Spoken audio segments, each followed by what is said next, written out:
करीब 22 साल का एक लड़का बड़ा उदास था, परेशान था, सोचने पर थोड़ा मजबूर था। तभी वो अपने दोस्त के सामने जाता है।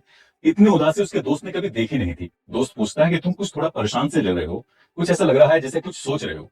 वो कहता है कि मेरी गर्लफ्रेंड ने मुझे बुलाया है मिलने के लिए, समझ नहीं आ रहा है कि जाऊं कि नहीं जाऊं। जब इस तरह की बातें आती है तब उसका दोस्त कहता है कि तुम्हें जाना चाहिए, अगर बुलाया तो कोई बात नहीं है।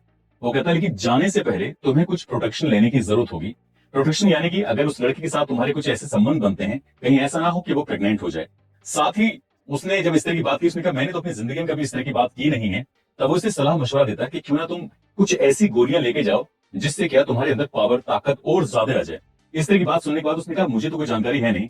तभी कुछ जानकारी वो लड़का जुटाता है, जुटाने के बाद गोलियों का इंतजाम करता है और इंतजाम करने के बाद चला जाता है। लड़की के साथ वक्त बिताने का मौका मिलता है, लेकिन वो नहीं जानता था कि जिस लड़की के साथ वो इस तरह का काम कर रहा है, घिनौना कृत्य कर रहा है, शायद उस लड़की का ये आज आखिरी दिन हो सकता है। क्योंकि उस लड़की के साथ जो उसने ये सब किया, उस लड़की की तबीयत इतनी ज्यादा खराब हो जाती है और खराब होते ही तबीयत लड़की की मौत हो जाती है। अब इस लड़की की मौत की सूचना न केवल उस गांव में थी, बल्कि आसपास के इलाके में फैल जाती है। और जहां जहां तक अखबार, टेलीविजन या फिर सोशल मीडिया के माध्यम से लोगों को पता चलती है, तो लोगों को यकीन नहीं हो रहा था कि वो 20-22 साल का वो लड़का आखिरकार इतना घिनौना कृत्य कैसे कर सकता है। आज की कहानी ये कई संदेश भी देगी और ये बताएगी भी कि कुछ भी करने से पहले हजारों बार सोचने की जरूरत है कि आप क्या करने जा रहे हैं और क्या नहीं करने जा रहे हैं। आदाब, नमस्कार, सत श्री अकाल। मैं उस्मान सैफी। आज की जो सच्ची घटना मैं आपको सुनाने जा रहा हूँ, ये सच्ची घटना है उत्तर प्रदेश के जिला कानपुर की। कानपुर शहर का एक थाना लगता है शिवराजपुर, और बात कर रहा हूँ 14 दिसंबर 2024 की सुबह के आसपास का वक्त रहा होगा, 7 या 8 बजे होंगे। परिवार के लोग एक शादी समारोह से वापस लौटकर जब घर पे आते हैं, तो अपनी ही बेटी को बार बार आवाज लगा रहे थे, लेकिन बेटी की तरफ से कोई रेस्पॉन्स नहीं आ रहा था, इसलिए घर वाले थोड़े परेशान हो जाते हैं। आखिरकार घर के हर हिस्से को देखते हैं, तभी उनकी नजर पहुंचती है बेड पर। वहां जाकर देखते हैं तो बेटी बेड पर लेटी हुई थी, लेकिन उसके तन पर एक भी कपड़ा नहीं था, वो एकदम निवस्त्र लेटी हुई है। तभी परिवार की जो जेंट्स पर्सन है वो पीछे हट जाते हैं। लेडीज उसकी यानी कि उस लड़की की माँ उसके पास जाती है, और पास जाने के बाद उस बेटी को उठाने की कोशिश कर रही थी, लेकिन वो जैसे बेसुध लेटी हुई है, उसे इस दुनिया की बिल्कुल कोई फिक्र ही नहीं है कि कोई उसे इस अवस्था में अगर देखेगा तो क्या सोचेगा। उस लड़की को जब जगाया जाता है तो वो जगती ही नहीं है, और जब उसके हाथ पकड़े जाते हैं तो हाथ उनमें उसकी ऐंठन बची हुई थी। यानी कि उसका जो शरीर था, जिस अवस्था में पड़ा हुआ था, ठीक वैसी ही स्थिति उसके शरीर की बन जाती है। हाथ हिलाओ तो हाथ ना हिले, पैर हिलाओ तो पैर ना हिले, क्योंकि जैसे वो लेटी हुई थी वैसे ही उसका शरीर पूरी तरह से अकड़ चुका था। वैसे भी बताया जाता है कि अगर कोई इंसान मर जाए या खत्म हो जाए, तो लगभग 8 घंटे के बाद उसका शरीर जिस अवस्था में, जैसी स्थिति में पड़ा हुआ होता है, ठीक वैसी ही स्थिति हो जाती है। परिवार की इस बेटी को देखने के बाद हर किसी की आंखें खुली की खुली रह जाती हैं, सोचने पर मजबूर हो जाते हैं।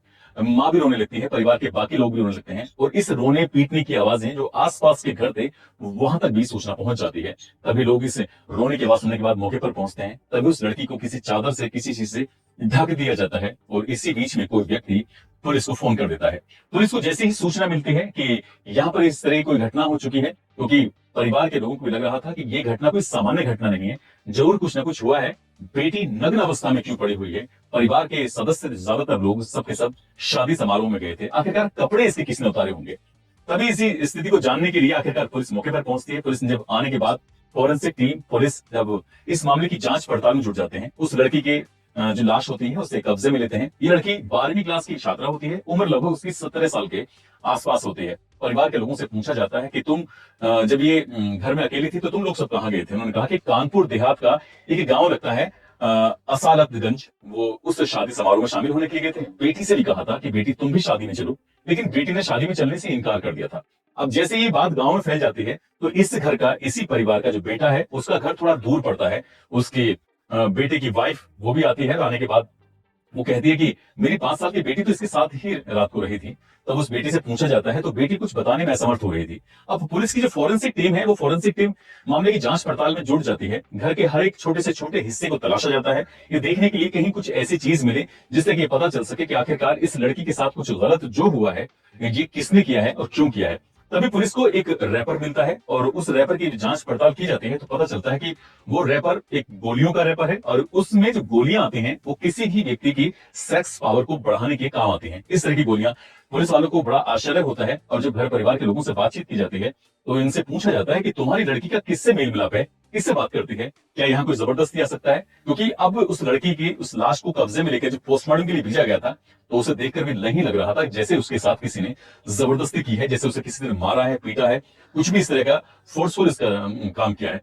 तो ऐसी स्थिति में पुलिस ने जब और जांच पड़ताल करना शुरू किया तो वहां पर कुछ आपत्तिजनक सामान, जो प्रोटेक्शन जिसे बोलते हैं, प्रोटेक्शन, जो आपत्तिजनक सामान था, उसको देखने के बाद अब इस पुलिस को लग जाता है कहीं ना कहीं कि इस लड़की के साथ जरूर गलत काम हुआ है, गंदा घिनौना कृत्य हुआ है।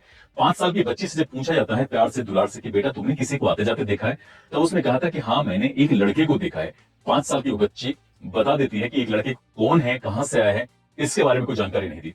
तभी पुलिस उस लड़की के जो मोबाइल नंबर होता है उस परिवार का, उस परिवार के नंबर को सर्विलांस लगाया जाता है। साथ ही उस लड़की के जिसने वो मोबाइल यूज किया था, सीडीआर यानी कॉल डेटा रिकॉर्ड निकलवाया जाता है। और कॉल डेटा रिकॉर्ड निकलवाने के बाद पता चलता है कि इस घर से, इस गांव से लगभग 20 किलोमीटर की दूरी पर एक गांव लगता है जिसका नाम है नेवादा। और नेवादा का रहने वाला एक लड़का होता है जिसका नाम कुलदीप कुमार उर्फ शोभित होता है। तो उस लड़के से पुलिस अब संपर्क करती है, पुलिस उसको पूछताछ के लिए हिरासत में लेती है।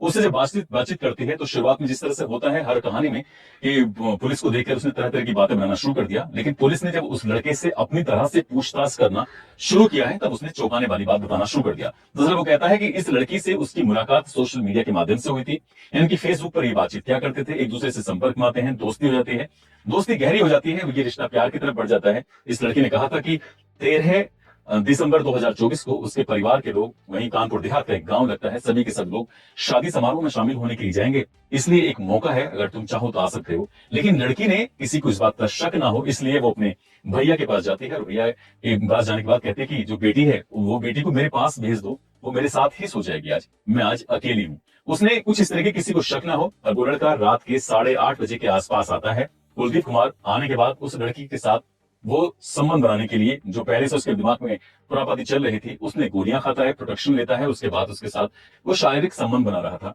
लगभग 8:30 बजे से कहानी शुरू होती है और सुबह के लगभग 3:15 का वक्त हो जाता है। लेकिन इस 7 घंटे के अंतराल में उस लड़की के तन पर कोई कपड़े नहीं थे। हालांकि इस बीच में उस लड़की को ठंड जरूर लगी थी। जब ठंड लगी तो चूल्हे पर आग जलाई जाती है ताकि उसे तपाया जा सके, लेकिन इसके बावजूद भी उसने उसको कपड़े नहीं पहने दिए और उसके साथ वो ऐसे ही गंदा और घिनौना कृत्य उन गोलियों के असर की वजह से काफी देर तक ऐसे ही करता रहा।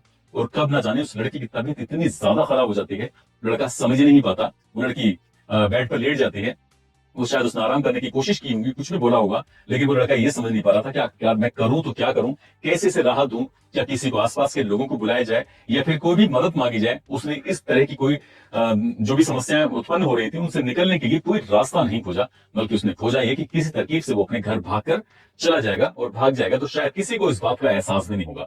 वो घर भाग जाता है। भागने के बाद अगले ही दिन जब 14 दिसंबर 2024 के दोपहर 12 बजे के आसपास का वक्त होता है, ये सूचना सोशल मीडिया पर बहुत तेजी के साथ वायरल होने लगती है कि पास का ही एक गांव लगता है और गांव में एक लड़की है, रात उसके परिवार के लोग शादी समारोह में गए थे और लड़की की मौत हो जाती है। मौत की जो खबर उस लड़के को मिलती है तो उसे लग ही रहा था कि हो ना हो पुलिस उसे हर हाल में गिरफ्तार कर ही लेगी। आखिरकार 17 दिसंबर 2024 को पुलिस ने जब इस घटनाक्रम का खुलासा किया तो ये बात आई कि बात सहमति से उसके साथ उसने शारीरिक संबंध बनाए थे, 2 बार संबंध बनाए थे, इसलिए इसमें कुछ होना नहीं चाहिए। लेकिन वो नहीं जानता था कि पुलिस इस मामले में जो बयान देती है वो वाकई बड़ा शानदार बयान देती है। भले ही ये सहमति से था, लेकिन लड़की की उम्र नाबालिग थी, यानी कि उसकी 18 साल अभी उम्र कंप्लीट नहीं हुई थी, इसलिए इस पर रेप की धाराएं इस पर लगाई जाती हैं। साथ ही उस पर पॉक्सो एक्ट भी लगाया जाता है। लड़के को गिरफ्तार कर लिया जाता है और गिरफ्तार करने के बाद उसको जेल भेज दिया जाता है। जहां जहां तक ये कहानी, जहां जहां तक ये खबर फैलती है, वहां वहां तक लोगों को यकीन नहीं हो रहा था कि आखिरकार वो 17 साल की लड़की जो कक्षा 12 में पढ़ रही थी, उसको अपने करियर के बारे में सोचना चाहिए था। वो कहां इस सोशल मीडिया के झमेले में पढ़ने के बाद एक लड़के से दोस्ती कर बैठती है, और दोस्ती भी कुछ इस तरह की, जब घर कोई नहीं होगा उस वक्त वो किसी को अपने पास बुलाएगी और उसके साथ इस तरह से जो भी होगा, जो होता है वो वाकई वो भयानक होता है। और दोस्तों, इस पूरे घटनाक्रम को सुनाने का उद्देश्य किसी को परेशान करना नहीं है, किसी का दिल दुखाना नहीं है, बल्कि आपको जागरूक करना है, आपको सचेत करना है, आपको बताना है, आपको जताना है कि यदि किसी भी इंसान को इस तरह की अगर छूट भी मिलती है, परिवार के लोग कहीं भी आते हैं जाते हैं, तो कम से कम अपने माँ बाप भाई बहन परिवार के किसी भी सदस्य का इस तरह से विश्वास नहीं तोड़ना चाहिए। उस लड़की ने जो किया वो वाकई भयानक था, लेकिन जो लड़के ने किया उससे भी ज्यादा भयानक था। अब शायद उसकी पूरी जिंदगी सलाखों के पीछे गुजरेगी। उसे इस रात का, यानी 13-14 दिसंबर 2024 की उस रात का, जब तक वो जिएगा तब तक उसको